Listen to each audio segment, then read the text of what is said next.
जय श्री कृष्णा। राधे राधे दोस्तों, आप सभी का दिन शुभ और मंगलमय हो। आप सभी पर भगवान विष्णु की कृपा सदैव बनी रहे। आज की वीडियो में आप सुनेंगे कि साल 2025 में आमलकी एकादशी कब है, एकादशी तिथि कब से प्रारंभ हो रही है और कब समाप्त हो रही है। क्या एकादशी का व्रत आपको दोनों दिन करना है या एक दिन एकादशी का व्रत किया जाएगा। इस दिन आपको किस प्रकार से पूजन करना चाहिए, एकादशी के व्रत का पारण किस समय आपको करना चाहिए, संपूर्ण पूजा विधि क्या रहेगी। तो आप सभी लोग हमारे साथ जुड़े रहिएगा और वीडियो को पूरा जरूर देखिएगा। तो प्रिय भक्तों, एकादशी का व्रत प्रत्येक महीने में 2 बार आता है, पहला कृष्ण पक्ष में और दूसरा शुक्ल पक्ष में। तो फाल्गुन मास के शुक्ल पक्ष की एकादशी तिथि को आमलकी एकादशी के नाम से जाना जाता है। इस दिन मुख्य रूप से आंवले के पेड़ की पूजा की जाती है। साथ ही इस दिन तुलसी पूजा से भी साधक को भगवान विष्णु की कृपा प्राप्त होती है। हमारे हिंदू धर्म में तुलसी को पूजनीय और पवित्र माना गया है।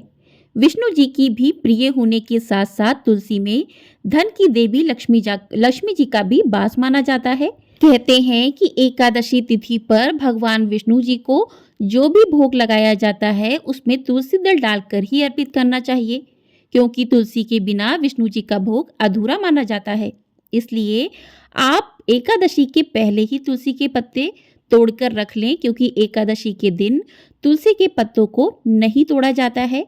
इसी के साथ शाम के समय तुलसी के पास घी का दीपक भी जरूर जलाना चाहिए। धार्मिक मान्यता है कि एकादशी पर तुलसी माता भगवान विष्णु के निमित्त निर्जला व्रत रखती हैं। तो ऐसे में इस दिन अगर आप तुलसी जी में जल अर्पित करते हैं तो इससे उनका व्रत खंडित हो जाता है। इसलिए एकादशी के दिन तुलसी में जल भी नहीं चढ़ाना चाहिए और साथ ही एकादशी के दिन तुलसी के पत्ते भी नहीं तोड़ने चाहिए। पत्ते आप एक दिन पहले ही तोड़कर रख लें ताकि उन्हें आप भगवान विष्णु के भोग में प्रयोग कर सकें। आमलकी एकादशी को आंवला एकादशी या रंग भरी एकादशी के नाम से भी जाना जाता है।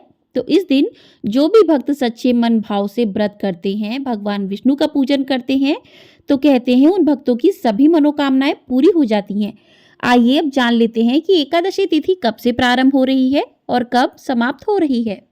तो एकादशी तिथि प्रारंभ होगी 9 मार्च रविवार सुबह 7:46 से और एकादशी तिथि की समाप्ति हो रही है 10 मार्च सोमवार सुबह 7:44 पर। तो ऐसे में बहुत ही असमंजस्य की स्थिति बनी हुई है कि एकादशी का व्रत किस दिन किया जाए। तो आपको बता दें कि जब एकादशी तिथि 2 दिन की पड़ती है तो जो दूसरे दिन वाली एकादशी होती है वो बहुत ही खास मानी जाती है, क्योंकि वो द्वादशी तिथि युक्त एकादशी होती है। तो वही एकादशी का व्रत किया जाता है।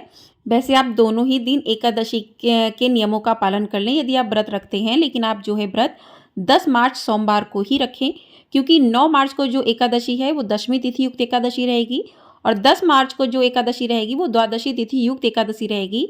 तो द्वादशी तिथि युक्त एकादशी है वो शास्त्रों में बहुत ही शुभ फल देने वाली मानी जाती है। तो इस साल 2025 में आमलकी एकादशी का व्रत 10 मार्च दिन सोमवार को ही रखा जाएगा। इसी दिन भगवान विष्णु का पूजन किया जाएगा, भगवान विष्णु की आराधना की जाएगी, मंत्रों का जाप किया जाएगा। तो जो भी भक्त असमंजस की स्थिति में पड़े हुए हैं तो उन लोगों को बता दें कि 10 मार्च सोमवार को ही आपको व्रत रखना है। अब बात करते हैं शुभ मुहूर्त के बारे में। तो 10 मार्च को सूर्योदय सुबह 6:44 पर होगा, सूर्यास्त शाम 6:30 पर होगा। ब्रह्म मुहूर्त रहेगा सुबह 4:59 से 5:48 तक। अभिजीत मुहूर्त रहेगा दोपहर 12:08 से 12:55 तक। शाम की पूजा का शुभ मुहूर्त रहेगा 6:12 से 7:52 तक का। राहु काल रहेगा सुबह 7:30 बजे से लेकर 9 बजे तक का। तो ये कुछ पूजा के शुभ मुहूर्त रहेंगे। तो इन मुहूर्त में जो है आप भगवान विष्णु का पूजन कर सकते हैं। राहु काल जिस समय रहेगा उस समय आपको पूजन नहीं करना चाहिए, क्योंकि राहु काल के समय कोई भी शुभ काम नहीं किए जाते हैं। तो राहु काल के समय का विशेष रूप से ध्यान रखें। और इस साल आमलकी एकादशी पर कुछ विशेष योग भी बन रहे हैं, जैसे सर्वार्ध सिद्धि योग सुबह 6:36 से लेकर रात 12:51 तक का रहेगा। उसके बाद इस दिन शोभन योग भी बन रहा है, जो कि सुबह से लेकर दोपहर 1:57 तक रहेगा। रवि पुष्प नक्षत्र भी रह रहा है, रात 12:51 तक रहेगा ये। और इस दिन भद्रा भी रहेगी, जो कि सुबह 6:36 से लेकर 7:44 तक रहेगी। तो आपको बता दें कि भद्रा का प्रभाव इस बार जो है मृत्युलोक में है।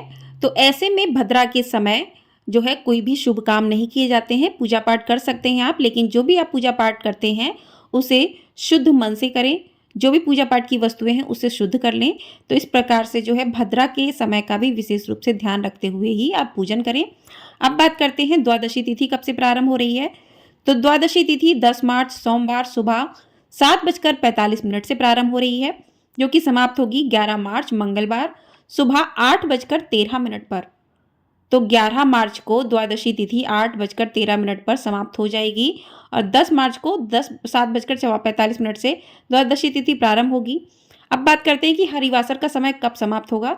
तो 10 मार्च को सोमवार को दोपहर 1 बजे तक हरिवासर है, उसके बाद हरिवासर का समय समाप्त हो जाएगा। तो जिन लोगों ने 9 तारीख को व्रत किया है, तो यदि वो व्रत का पारण करना चाहें तो वो 10 मार्च को दोपहर 1 बजे के बाद ही अपने व्रत का पारण कर सकते हैं, क्योंकि हरिवासर जब तक रहता है तब तक व्रत का पारण नहीं करना चाहिए। अब बात करते हैं जो 10 मार्च को व्रत करेंगे, तो वो 11 मार्च को मंगलवार को उनको व्रत का पारण करना है। तो व्रत का पारण सुबह 6:44 से लेकर 8:13 तक करना है। तो इसी समय में आपको अपने व्रत का पारण जो है कर लेना है, क्योंकि एकादशी के व्रत में जितना महत्व व्रत का होता है उतना ही महत्व व्रत के पारण का भी माना जाता है। तो अब आपको बता दें कि आमलकी एकादशी के दिन पूजा किस प्रकार से करनी चाहिए। तो यदि आप घर पर पूजा करते हैं तो आंवले का वृक्ष का जो है आपको छोटा सा कहीं मिल जाए तो उसको गमले में लगाकर आप पूजा कर सकते हैं।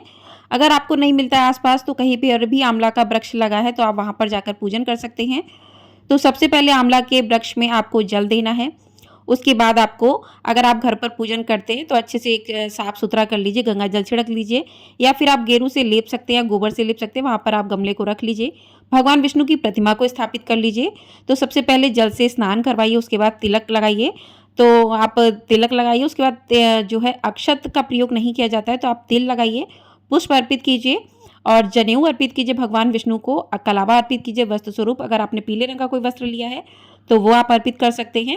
आंवला के वृक्ष में भी आपको कलावा अर्पित करना है। तो इस प्रकार से और इस दिन जो है आंवले का भोग जरूर लगाना चाहिए एकादशी पर, आंवला एकादशी पर। तो आंवले का भोग लगाएं, जो भी ऋतु फल हो उसका भोग लगाएं।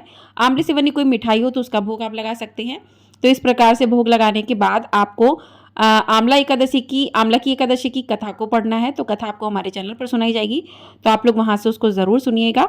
उसके बाद भगवान विष्णु की आरती कर दें, उसके बाद आप आंवले का वृक्ष के पास पूजन करें, तो परिक्रमा भी करें। तो इस प्रकार से आपकी आंवला की एकादशी की पूजा पूर्ण होती है। तो इसी के साथ इस वीडियो को करते हैं यहीं पर समाप्त। मिलते हैं अगली वीडियो में। आपको जानकारी पसंद आई हो तो वीडियो को लाइक शेयर, चैनल को सब्सक्राइब जरूर कर दीजिएगा। आपको हमारे चैनल पर आंवले की एकादशी की कथा भी सुनाई जाएगी, तो आप लोग उसे भी अवश्य सुनिएगा। जय श्री कृष्णा, राधे राधे दोस्तों।